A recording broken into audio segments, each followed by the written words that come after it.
Hello दोस्तों, तो आज हम स्वागत करने जा रहे हैं वाटिका स्टडी आईक्यू पर। आज अपनी क्लास है और नेक्स्ट क्लास है जिसमें अपन नेक्स्ट टॉपिक की बात करने जा रहे हैं। तो अपन ने बात कर ली थी, आयनन विभव की बात कर ली थी अपन ने, जो फ्लेम टेस्ट है उसकी भी बात कर ली थी, अपने अंतर कर लिया था। अब देखो क्या करते हैं।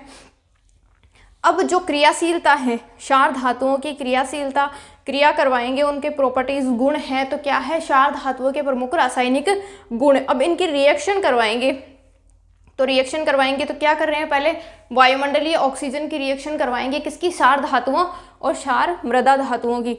अपन ने टॉपिक, पूरे टॉपिक में अपन अभी पढ़ते हुए आ रहे हैं, क्या पढ़ते हुए आ रहे हैं, क्षार धातुएं, क्षार मृदा धातुएं, यानी एल्केलाइन अर्थमेटिक और एल्केलाइन मेटल्स, ठीक है, एल्किल मेटल्स।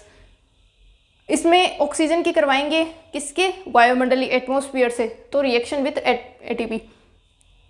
ऑक्सीजन की अधिकता में लिथियम केवल सामान्य ऑक्साइड सोडियम से परोक्साइड एवं शेष क्षार धातुएं सुपर ऑक्साइड बनाती है। यानी कि क्वेश्चन क्या है, ऑक्सीजन की अधिकता, जब ऑक्सीजन ज्यादा होगा, ऑक्सीजन ज्यादा होगा तो क्या होगा, लिथियम केवल सामान्य ऑक्साइड बनाएगा, नॉर्मल ऑक्साइड बनाएगा, जैसे Li2O बना लेगा।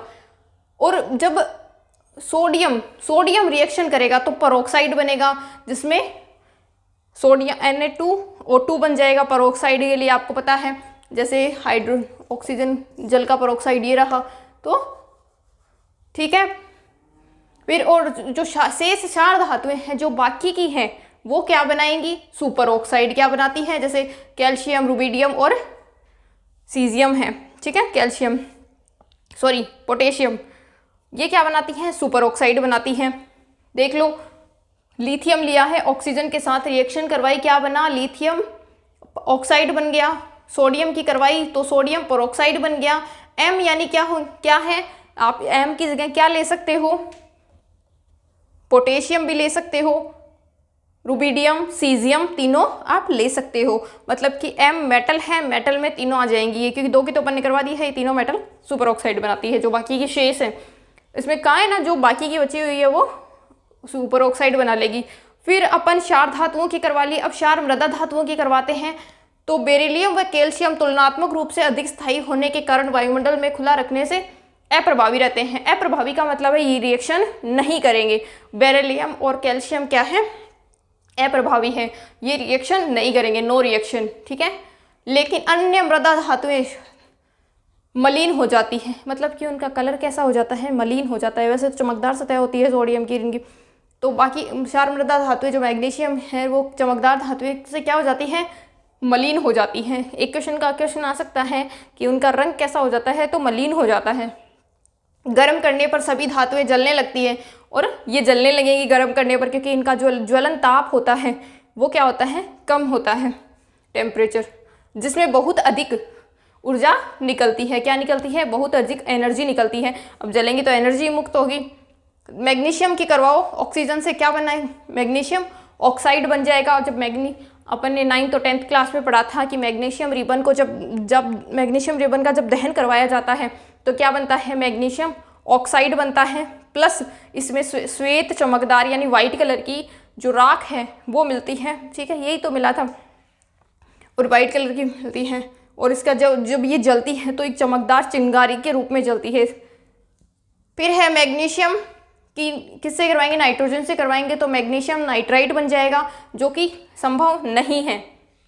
फिर है स्ट्रोंशियम की करवाएंगे तो क्या बन जाएगा, स्ट्रोंशियम पर ऑक्साइड बन जाएगा। जबकि देखो, सामान्य ऑक्साइड NO2, यानी सामान्य ऑक्साइड बनाएंगे, क्या बनाएंगे, NO2 माइनस बना लेंगे, peroxide O2 minus O2, super oxide O2 minus बना लेंगे, ठीक है, ये नोट में है, ये बनाएंगे। बाकी के तीनों की रिएक्शन हो गई, बाकी के ये बना लेंगे। फिर है जल से क्रिया, जल से अभिक्रिया। पहले तो किससे करवाई है, ऑक्सीजन से करवाई है, फिर किससे करवाई है, अब जल से करवा देते हैं, O2 से, वाटर से। देखो, सभी क्षार धातुएं जल से क्रिया करने पर हाइड्रोजन गैस मुक्त करती है। कौन सी गैस मुक्त करेगी, हाइड्रोजन गैस मुक्त करेगी। इनकी क्रियाशीलता वर्ग में नीचे आने पर घटती है, मतलब कि अगर वर्ग में ऊपर से नीचे की ओर आ रहे हैं तो क्या घटेगी, इनकी जो क्रियाशीलता है वो घट जाएगी, मतलब इनकी क्रिया नहीं करेंगे इतनी जल्दी।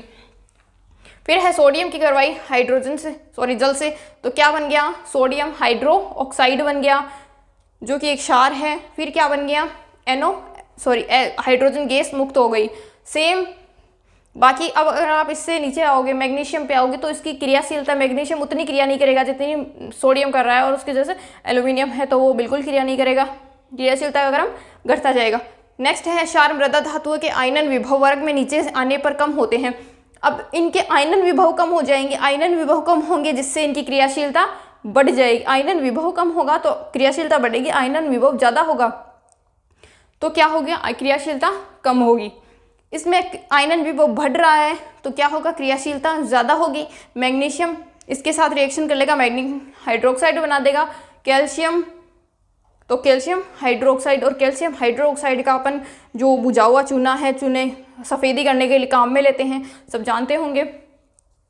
हाइड्रोजन गैस मुक्त हो रही है, जो बेरिलियम है वो रिएक्शन नहीं करता, जो बेरिलियम है वो रिएक्शन नहीं करेगा यहाँ, ठीक है। अब अपन करवाते हैं अधातुओं से क्रिया। तो अभी हम बात करने जा रहे हैं नेक्स्ट जो अपना अधातुओं से क्रिया। अपन ने बाकी धातुओं के साथ क्रिया कर ली थी, अब करेंगे अधातुओं से क्रिया। तो अधातुओं से क्रिया में ये अधातुएं मतलब नॉन मेटल्स के साथ, मेटल्स के साथ कर ली थी, अब करेंगे नॉन मेटल्स के साथ।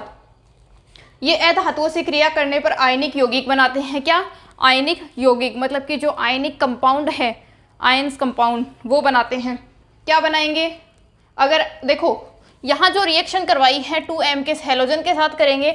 m का मतलब जो होता है यहाँ दिया हुआ है क्षार धातुएं, और h जो x है उसका हैलोजन है, और x m डैश है उसका क्या है आपको, क्षारीय मृदा धातुएं। जैसे अगर आप कोई रिएक्शन करवाएंगे किसकी, क्षार धातुओं की करवाएंगे हैलोजन के साथ, तो ये बन जाएगा। नेक्स्ट है आप ये करवाएंगे तो ये बन जाएगा, ठीक है। जो अधातुओं के साथ करवाएंगे, मृदा धातुओं के साथ, और क्षार धातु वो, और क्षार मृदा धातुओं के लिए ये बन जाएगा। तो आपको यहाँ याद रखने के लिए मैंने लिखा भी है कि कभी कन्फ्यूजन हो कि इसका मतलब क्या होता है, इसका मतलब नोट्स आप अच्छे से बना सकते हैं, उसमें कोई प्रॉब्लम नहीं है। तो देखो m मतलब क्षारीय धातुएं, m डैश मतलब क्षारीय मृदा धातुएं, और x2 का मतलब हैलोजन होता है, ठीक है। फिर है क्षारीय धातुएं पारे से क्रिया करके अम्लगम बनाती हैं। अब देखो 3 तक अपने कर लिया, अब क्षारीय धातुएं अम्लगम से क्रिया करके क्या बनाएंगी, तो क्या बनाती हैं, अम्लगम बना लेती हैं पारे से। जो Hg होता है, मरकरी होता है, उससे क्रिया करके क्या बनाएंगी, अम्लगम बना लेंगी। तो सोडियम Hg यानी मरकरी से रिएक्शन क्या करके क्या बनाएगा, सोडियम अम्लगम बना लेगा, ठीक है। फिर अगर अपन पोटेशियम की बात करें तो क्या बना लेगा, पोटेशियम अम्लगम बना लेगा। नेक्स्ट अपनी जो है क्षार धातुएं द्रव्य अमोनिया में विलय होकर नीले रंग का, मतलब जब क्षार धातुओं की अमोनिया के साथ क्रिया करवाएंगे तो क्या बनेगा, ये द्रव्य में नीले रंग का विलयन बनाती है, मतलब कि इनका विलयन जो सॉल्यूशन होगा वो कैसा होगा, ब्लू कलर का। यह विलयन अनुचुंबकीय प्रबल अपचायक एवं विद्युत का चालन करता है, चालक होता है, विद्युत का सुचालक होता है। नेक्स्ट है तथा विलयन रखा रहने पर हाइड्रोजन मुक्त होती है। जब इसकी रिएक्शन करवाएंगे अपन तो क्या मुक्त होगी, हाइड्रोजन मुक्त होगी, हाइड्रोजन गैस मुक्त होगी। एवं धातुएं एमाइड बना लेंगी, और धातुएं मिलकर क्या बना लेंगी, मतलब इसमें 2 कंपाउंड बनेंगे। क्या क्या बनेंगे, पहला कंपाउंड क्या है, एक तो हाइड्रोजन गैस मुक्त होगी, नेक्स्ट कंपाउंड क्या है, एमाइड बन जाएगा, ठीक है। इससे रिएक्शन के समझ सकते हैं अपन, किसकी करवाई, m क्षार धातुएं हैं, x प्लस कोई भी अपन ने कोई भी जैसे मेटल्स ले ली है, सोडियम के साथ अमोनिया के साथ करवाई तो क्या बन जाएगा, m प्लस बन जाएगा, और सोडियम एमाइड बन जाएगा, प्लस धातु बन जाएगी। इसी तरह सेम रिएक्शन इक्वेशन करवाई है, ये बन जाएगा। फिर है क्षार धातुएं एवं क्षार मृदा धातुओं की तुलना, मतलब कंपैरिजन करेंगे क्षार धातुओं और क्षार मृदा धातुओं का, जिसमें समानताएं और असमानताएं दोनों पॉइंट्स हैं। अगर क्वेश्चन आ जाए क्षार धातुएं और क्षार मृदा धातुओं में समानताएं लिखिए, डिफरेंस लिखिए या सिमिलरिटी लिखिए, तो आप दोनों में से कोई भी कर सकते हो। सिमिलर और देखो भौतिक अवस्था के कैसी होती है, इनकी चमकदार होती हैं और नरम हल्की होती है, जबकि इनकी भी क्या होती है, चमकदार होती है, हल्की होती है, अपेक्षाकृत कठोर होती है। इनकी जो होती है वो नरम होती है, बाकी सेम टू सेम है समानताएं। क्रियाशीलता कैसी होती है, इसकी अत्यधिक क्रियाशील होते हैं, ये कम क्रियाशील होंगे, जस्ट उल्टा होगा, ये कुछ कम क्रियाशील होते हैं, जैसे सेम सही होगा। ऑक्साइड कैसे बनाएंगे, क्षार जल में विलय होंगे, ये सारे जल में विलय होंगे। अपवाद बेरिलियम, इसमें बेरिलियम अपवाद रहेगा, ठीक है। ये हो गए समानताएं। असमानताएं क्या होती हैं, इलेक्ट्रॉन विन्यास क्या होगा, NS-1 हो जाएगा, इनका NS2 हो जाएगा। फिर नेक्स्ट है ऑक्सीकरण अवस्था, इनकी +1 होती है, इसकी +2 होती है ना। फिर नेक्स्ट है आयनन विभव, इनका बहुत कम होता है और इनका अपेक्षाकृत अधिक होता है, और अपेक्षाकृत अधिक होने के कारण इनकी क्रियाशीलता जो होती है वो बढ़ जाती है, इनकी क्रियाशीलता वो जो है कम हो जाती है, ठीक है। धन्यवाद, मिलते हैं नेक्स्ट क्लास में आपको, और हमारे चैनल से जुड़े रहने के लिए सब्सक्राइब कर दीजिए ताकि आने वाली वीडियोस आपकी जो कंटिन्यू रोज क्लासेस आ रही है उनका नोटिफिकेशन आप तक पहुंच जाए। और कमेंट में बताइए कि आपको क्या ये प्रॉपर क्लास समझ में आ रही है। इसमें कोई भी पॉइंट छोड़ा नहीं गया है कि ये नहीं है कि कहीं से बाहर से आ जाएगा, नहीं, इसमें लाइन टू लाइन आपको करवाया जा रहा है जो कोर्स में करवाते हैं। बाकी अदर्स यहाँ आपको कम्प्लीटली जो है वो मिल रहा है, एक भी लाइन छोड़ी नहीं गई है बुक से। तो शेखावाटी यूनिवर्सिटी से जो बच्चे देख रहे हैं या फिर कोई भी यूनिवर्सिटी जो ये टॉपिक्स हैं उनके, क्योंकि अब इसमें सिमिलरिटी आएगी या फिर असमानता आएगी तो आप कौन सी करोगे, यही तो करोगे, सेम है। किसी के 4th सेमेस्टर में यही चीज़ है और किसी की ये, तो आपका सिलेबस ऊपर नीचे है, बाकी सेम जो टॉपिक्स हैं वो सेम है। तो हमसे जुड़े रहिए, मिलते हैं नेक्स्ट वीडियो में। और 4th सेमेस्टर की भी क्लास रेगुलर हो रही है, इसलिए आप वहाँ भी अगर कोई बच्चा 4th सेमेस्टर का है तो वो जुड़ सकता है। धन्यवाद, और कमेंट में ज़रूर बताएं कि आपको ये क्लास समझ में आ रही है क्या, और सपोर्ट कीजिए, जितना ज़्यादा सपोर्ट होगा डेली क्लास आएगी। धन्यवाद।